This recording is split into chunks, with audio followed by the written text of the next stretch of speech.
Hello crafters! This is Suzanne from A Creative Muse, and I'm here with a My Creative Time project share and a quick tutorial. I am using the large treat bag die set from My Creative Time. This is a fabulous die set. In the past, I've created it like this, which is how the die is intended. This piece right here is for a pocket to put in a gift card, tag, or something. This time I'm taking that same pocket die and using it here on the side to turn it into a standing treat bag that's very strong. Okay, and I'll soon show you how many goodies can fit in this. Okay, crafters, let's get into this video of converting the large treat bag die into a large treat box. Let's get started. This treat box was inspired by the gingerbread here at the beach by My Creative Time's last release, and I'll link that video here. If you decide to get anything at the My Creative Time store, and I will be listing and linking everything that I'm showing you in this video below, you can get 10% off site-wide with the code Suzanne. If it's during a new release, then you would use the code Suzanne and you would get 15% off. But right now, this is just a project with this awesome treat box because this box can hold a lot. The box is 5 1/4 inch tall, 1.5 inch wide, the width 4 inches. Okay, so you can hold a lot in here.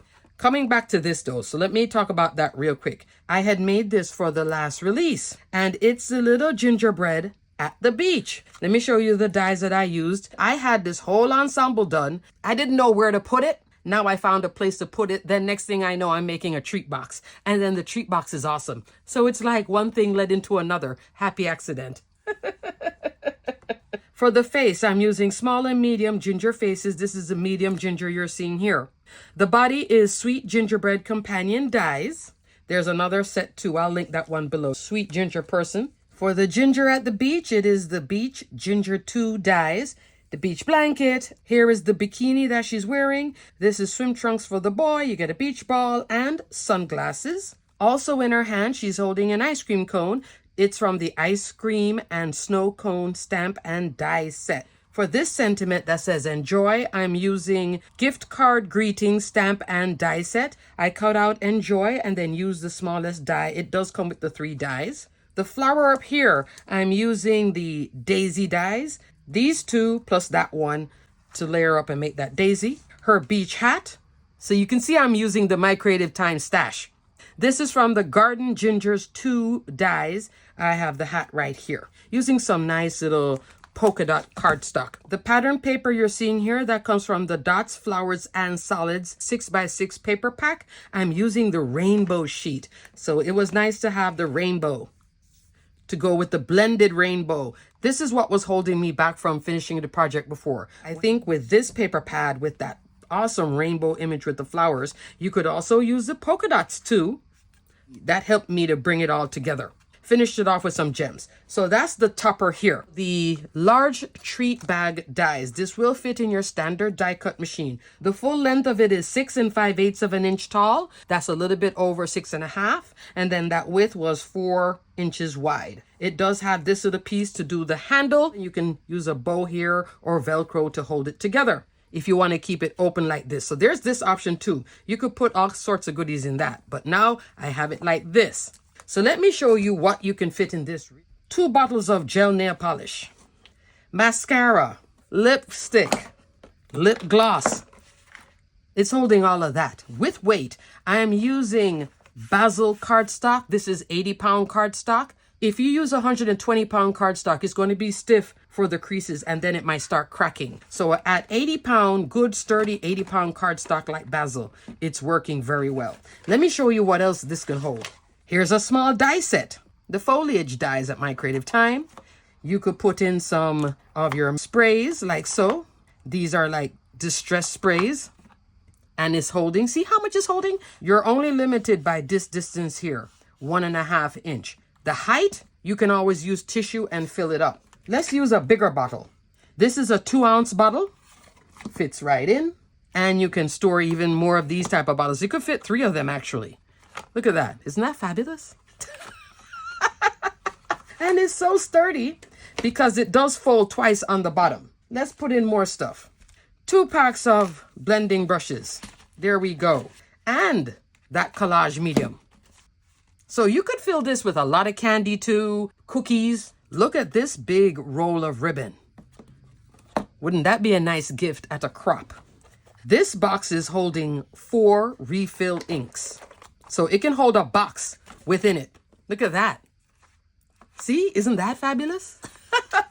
So crafters, this was a happy accident inspired all by my little gingerbread that I couldn't use in the last release. It's very easy to put together. Before I get into the tutorial, you don't have to make it cutesy like I did here with the gingerbread.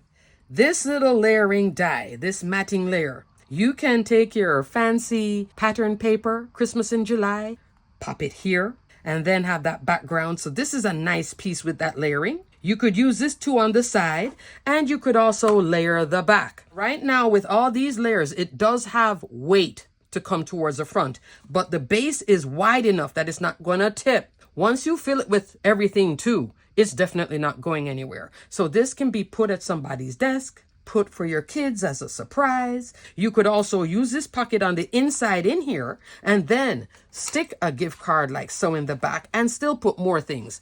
Lipsticks, nail polish, candy, anything. So it's nice that it does have this piece to then give you the option to decorate it with anything. So you don't have to make it cutesy. But with this, you can now take it into all year round. Halloween treat bags, Christmas treat bags, Valentine's treat bags. You're going to cut this piece twice. So that's for the front and the back. Then you're going to put adhesive on one side of this. So it does fold one on top of the other. Where I'm going to show you now is this part. If you are going to do what I did, like layer it up like I did, you have to assemble all of this when it's flat. So I cut one piece and then assembled everything, not put it together, then assemble it. Because to hold everything down, it's not going to be fun to do it that way. So just pre-assemble everything you want on the front, then you assemble the box. This is the piece now to create the new sides. Okay, crafters, so I die cut one of the pocket. Just keeping this as a reference so you can see. Put it in your scoring tool, whichever brand you use. You want to leave here 1.5 inch. You can do it like this. It would still be 1.5. You're counting from here to here. I'm just going to push it in because there is going to be excess and you can cut off the excess. So at 1 inch and 2.5. Now this part here is exactly 1/4 inch. If you're going to put double-sided tape like I did, I also increase that. You can go 3/8 inch. I believe I went 1/2 inch. Okay. Now you're going to fold on those score lines. And if I'm going too fast, you can rewind it and watch it again. You're going to fold here for that score line. And you're also going to fold here for the score line. You can fold it like so, put it against the side here, and you'll know, okay, that's 1.5 inch. You see it? See how it's fitting? Now you can't assemble the box like this. But the good thing about having those score lines is you can do this. Right here where it's forming an X. Take your scissors. Cut. Just on that X, okay? This is like basic mini album making. This is too much. This is like 1 inch. About there. That can still fit your 1/4 inch tape. If you want to use wet glue, I prefer leaving more space. And that's how I did it, like so. Here's some double-sided tape. You can get close to that score line. Just don't go over the score line, okay? This piece here, I probably should have made it a little bit bigger. I'm showing you rough here how it's done. Here is the one before. So I removed the tape backing. What you want to line up is this edge right with this. So it is going to be, see how I slid it in? With the double-sided tape. Right there on that score line. So the score line is right here. These two edges are meeting. This is meeting right here. Then you would do it on both sides. You could fold up that bottom, but you have to adhere this bottom piece first. See how one goes over the other? Then you can fold this in. Bring this like so, right to that edge. And also this part on the inside here. Okay. This is some soft cardstock, but you see how it's easy to make? Then you take your Teflon bone folder or your score tool and you just burnish on the inside. Like so. That ensures a good stick. Okay? I did both of them at the same time. So I did the 2 flaps out here, then the 2 bottoms and the 2 back to get it to really be nice and sturdy. And get some nice paper like this. You can get this in your local craft store or purchase a few sheets of basil. Basil was working very well for this, and I'm happy how nice and sturdy she is. Look how she holds all the goodies. So I just wanted to hop on to say that I went through a whole journey all because of a gingerbread going to the beach.